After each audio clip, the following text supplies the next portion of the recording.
আমরা আজকে এখানে উপস্থিত হয়েছি আমাদের সাংবাদিক সংস্থা কেন্দ্রীয় কমিটির প্রতিষ্ঠাতা ও প্রয়াত সভাপতি মোহাম্মদ আলতাফ হোসেন স্যারের আজকে প্রথম মৃত্যুবার্ষিকী, তারই ধারাবাহিকতায় আয়োজনে সংক্ষিপ্ত আলোচনা সভা ও দোয়া মাহফিলের আয়োজন করেছি। আমরা এই পর্যায়ে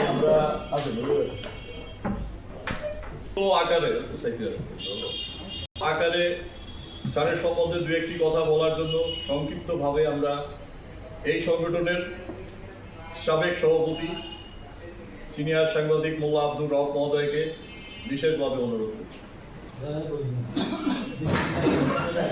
জাতীয় সাংবাদিক সংস্থার প্রতিষ্ঠাতা মোহাম্মদ আলতাফ হোসেন স্যারের মৃত্যুবার্ষিকী উপলক্ষে আজকে এই সভার সম্মানিত সভাপতি বা প্রতিষ্ঠাতা সভাপতি ছিলাম আমি।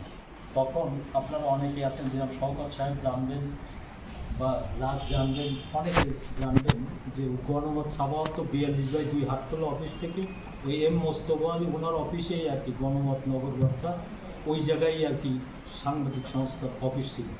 তখন আমি গণমত বিক্রি করতাম নগর বার্তা উদয়ের পথে, তখন আর কি ওই জায়গাতেই আর কি প্রথমে আমাদের সবাই আলতাফ স্যার ভাগ হয়ে গেল। একদিনকে নারায়ণগঞ্জে একটা মিটিং সম্মেলন, ঘুম থেকে ওঠেন, আমরা বাইরে যে চা টা খাচ্ছি উনি 2 ঘন্টার মতন ই করতেছে, স্যার আবার এইটা মানিয়ে নিতেন। বলে মা হলো ফ্রিডম পার্টি, সেই হচ্ছে ওই এমনার দাম্ভিকতা বেড়ে গেল ওই কর্মকাণ্ডের জন্য। যাই হোক, ওনার আমার কাছে মনে হয়েছে উনি একজন সৎজন একজন ব্যক্তি ছিল। ওনার সাথে অনেক সময় দিয়েছি, সপ্তাহে একদিন তখন লঞ্চে সুন্দর ছিল IWT ঘাটে, আমরা লঞ্চে ঢাকায় যেতাম, ফিরি স্টাফ তরকারি খেতাম স্টাফগুলোর সঙ্গে। আর এই লাইট হলের সামনে তনুগঞ্জে টিকিট কেটে খুলনায় যাইয়ে সোয়াগে যেতাম, কম পয়সা নিত, 150 টাকা টিকিট ছিল। তা যাই হোক, আমি স্যারের সাথে একান্তভাবে চলেছি। স্যার একজন দক্ষ সৎজন ব্যক্তি ছিলেন এবং অনেক মেধাবী জ্ঞানী। তা আজকে স্যারের মনের থেকে দোয়া করি আল্লাহ যেন ওনাকে জান্নাতবাসী করে এবং ওনার যে আদর্শ ওনার কাছ থেকে দিয়েছে, ওনার কর্মকাণ্ড, ওইটা যেন আমরা লালন করতে পারি, ওইটা যেন আমরা পালন করতে পারি, এই আশাবাদ ব্যক্ত করে আলতাফ হোসেনের স্যারের প্রথম মৃত্যুবার্ষিকী উপলক্ষে আয়োজিত আলোচনা সভা ও দোয়া মাহফিলে উপস্থিত সকলকে ধন্যবাদ। আজকে স্যারের কথা আমার বেশি কিছু নাই, কারণ আমি এর সাথে জড়িত, সহসভাপতি হিসেবে দায়িত্ব পালন করতেছি। এই স্যারের শুধু জানি না, রব্বাই যতটুকু বলিছে অতটুকু আমি জানি না, তার সঙ্গে স্পর্শে তেমন আসতে পারিনি, কিন্তু একবার মনে হয় দেখা হয়েছিল। কিন্তু সে ভালো মানুষ হিসেবে আমার মনে হয়েছে। সকলকে ধন্যবাদ। আসলে মানুষের মূল্যায়নটা আমরা সবসময় বেঁচে থাকার সময় যেটা করি তারপরে আরও বেশি মূল্যায়নটা চলে আসে। এটা আমাদের আত্মার কারণে হোক, তার প্রতি শ্রদ্ধার জন্য হোক, বা আল্লাহ থেকে যেন জান্নাতের মেহমান করে, এই কারণেই হয়তো আমরা সামনে থেকে এগিয়ে যাই। আজকের বিষয়টা ঠিক তেমন। আলতাফ হোসেন মহোদয় সাংবাদিকতার জীবনের একজন সমৃদ্ধ জ্ঞান অধিকারী ছিলেন। আমি তাকে জানতাম কম বেশি, খুব বেশি না জানলেও। মোল্লা আব্দুর রব ভাই বললেন যে আসলে অনেকেই জানে, আমিও ওনাকে কম বেশি জানতাম। সেই সময় গণমতের বিষয়টা আমি জানতাম। তখন বড় বড় হেডলাইন দিয়ে গণমত বাগেরহাটে হোক বা রূপসা ফেরিঘাটে হোক, ফেরিতে ফেরিতে এগুলো এইভাবে একটা আকর্ষণীয় বড় বড় হেডলাইন করে বিক্রি হতো। তো আসলে আজকে যাকে কেন্দ্র করে যার স্মরণে আমরা এখানে উপস্থিত হয়েছি, আমরা দোয়া করব আল্লাহ যেন তাকে তার জীবনের সব গুনাহ মাফ করে আল্লাহ যেন তাকে জান্নাতুল ফেরদৌস দান করেন এবং তার পরিবারের প্রতিও যেন আল্লাহ রহমত করেন। আর আজকে আমরা যারা উপস্থিত হয়েছি এখানে জাতীয় সাংবাদিক সংস্থার বাগের জেলা শাখার যারা আছেন, তাদের নেতৃত্বে এবং তাদের কর্মদক্ষতায় এই সংগঠন এগিয়ে যাবে এবং আমরা যারা সাংবাদিক বাগেরহাট প্রেস ক্লাবের সদস্য কর্মরত সাংবাদিকরা, তারাও সাংবাদিক সংস্থার সঙ্গে কাজ করে আরও এই সংগঠনকে এগিয়ে নিয়ে যাব। আমাকে কথা বলার সুযোগ দেওয়ার জন্য কৃতজ্ঞতা প্রকাশ। আমি তাকে সংক্ষিপ্ত আত্মার মাগফিরাত কামনা করছি এবং তার পরিবারবর্গ যেন ভালো থাকে সেই আশাবাদ ব্যক্ত করছি। পাশাপাশি এই সংক্ষিপ্ত পরিসরে আলোচনা সবাই আমাকে কিছু বলতে দেওয়ার জন্য বাগেরহাট শাখাকে আমি ধন্যবাদ জানিয়ে আমি মনে মনে আপনাদের উপর অনেক খুশি। সেটা এটা হলো গত 15 বছর জাতীয় সাংবাদিক সংস্থার নাম বাগেরহাটে আপনারা ধরে রাখছিলেন। জাতীয় সাংবাদিক সংস্থাটাকে মনে করা হতো এটা একটা ডানপন্থী ব্লকের একটা সাংবাদিক হ্যাঁ। আমি যখন কেন্দ্রীয় কমিটিতে ছিলাম 8 সাল, আমরা সিলেট 7 থেকে 12 সাল পর্যন্ত আমি যুগ্ম না সহকারী মহাসচিব ছিলাম। তো আমি আলতাফের সাথে সিলেটে, ঢাকায়, খুলনায়, বরিশালে বিভিন্ন জায়গায় সফর সঙ্গী ছিলাম। তা আমরা বাগেরহাট জেলায় সব থানায় কমিটি করছিলাম। ওই সকাল ভাই মোরেলগঞ্জের তখন সভাপতি হয়েছিলাম। তো সাংবাদিক সংস্থা আলতাফ হোসেনের যেটা মূল বিষয়, উনি কিন্তু একজন বড় মাপের সাংবাদিক ছিলেন। উনি এক সময় দৈনিক সংগ্রামে কর্মরত ছিলেন অনেক আগে। তারপরে উনি ইনকিলাবেও ছিলেন। তারপরে ঢাকার জাতীয় প্রেস ক্লাব কেন্দ্রিক যে রাজনীতি সাংবাদিকদের, সেইটার সাথে উনি খাপ খাওয়াইতে পারেননি বা ওনার তাদের অনেক সিস্টেম ভালো লাগেনি। সেই কারণে উনি উপলব্ধি করলেন যে সাংবাদিকদের একটা গ্রামীণ সাংবাদিকদের প্রতিষ্ঠিত করা, তাদের দাবি দেওয়া, এর প্রতি সম্মান দেখায় উনি এই একটা তৃণমূল পর্যায়ে সাংবাদিক সংগঠন গড়ে তোলেন। এবং এটাই একক প্রচেষ্টাও না, উনি শুরু করছে আমাদের আগে একজন কৃতি সন্তান সৈয়দ তাজুর শফি, উনি তার সাথে উনিও কিন্তু একবার মহাসচিব ছিলেন তাজুর শফি। তো যাই হোক, আলতাফ হোসেন ব্যক্তিগতভাবে একজন সৎ মানুষ, শিক্ষিত মানুষ, ওনার স্ত্রী একজন সার্ভিস হোল্ডার, ওনার ছেলেমেয়েরাও সবাই উচ্চশিক্ষিত, ঢাকা শহরে কিন্তু ওনার বাড়ি আছে। আমি ওনার বাসায় দিয়েছি, খাইছি, আবার উনিও বাগেরহাটে এসে আমার বাসায় খাইছেন। বা আমরা এখানে একটা বড় প্রোগ্রাম করছিলাম 8 সালে। তখনই আমরা টের পাইছি যে ওনারা প্রশাসন, মানে আমরা থাকলেও জেলা পরিষদের রুম আমাদের দেবে না। জেলা পরিষদের নির্বাহী সামান কি বাবু শেখ না, সে বারবার ইনিয়ে জানতে চাচ্ছেন যে উনি আসলে কী। তো যাই হোক, এখন আজকের এই দিনে আমরা আলতাফ হোসেনের বিদেশি আত্মাকে ওনার রুহের মাঠে চর্চা করছি। উনি সহ আমাদের এই সাংবাদিক সংস্থা এবং সাংবাদিকদের ভিতরে যারা প্রয়াত হয়েছেন, আল্লাহ সবাইকে জান্নাত নসিব করুন। জেলা সাংবাদিক সংস্থা আরও সুন্দরভাবে কাজ করুন এবং পুরো জেলায় যারা যেখানে আছে সাংবাদিকদের যার এই আগ্রহ আছে তাদের সবাইকে আমরা জেলা সাংবাদিক সংস্থার সাথে ঐক্যবদ্ধ রাখি। সাংবাদিকদের যে কোনো প্রয়োজনে আমরা যেন উদারতার সাথে এগিয়ে আসি, ওই প্রত্যাশা। হাতের খড়িতে ছিলাম শেখ আউটসাইড ভাই। তবে আমার সাংবাদিকতার প্রথমেই জাতীয় সাংবাদিক সংস্থা, যেখানে কোনো ঠাঁই ছিল না সেখানে একটা ঠাঁই পেয়েছিলাম জাতীয় সাংবাদিক সংস্থায়।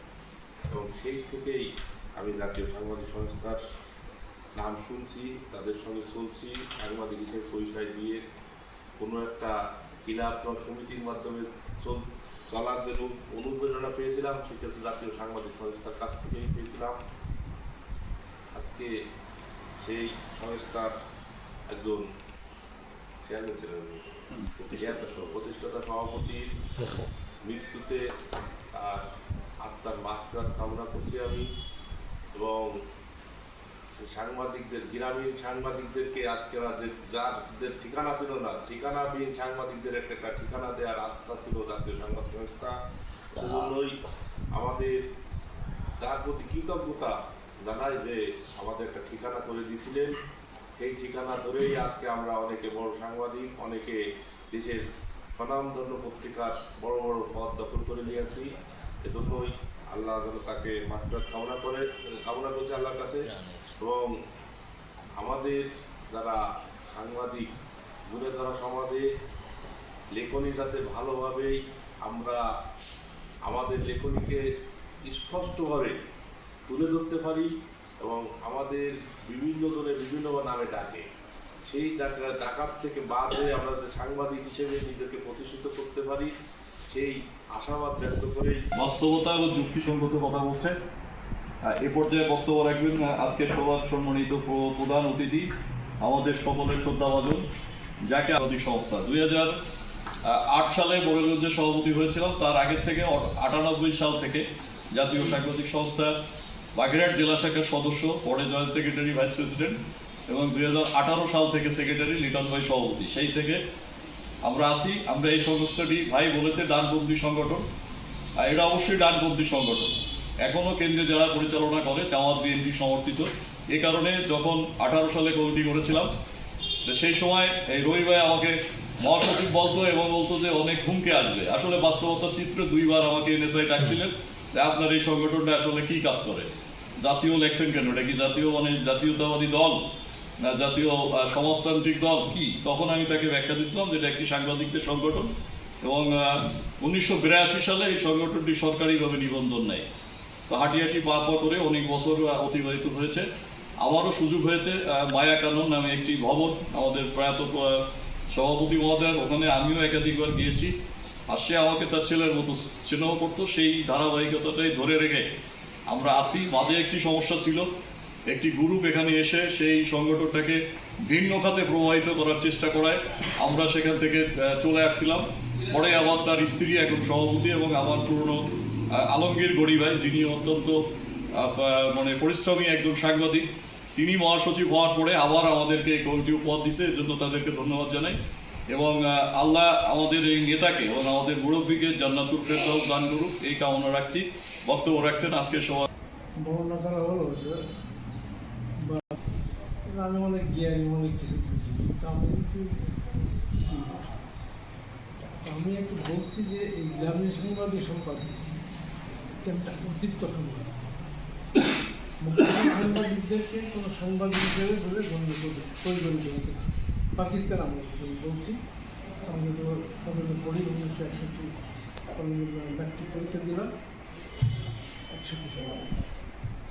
সেই সময় আমি ইনকলাবের বাংলা প্রতিনিধি ছিলাম, সেই সময় আমার সঙ্গে করেছি।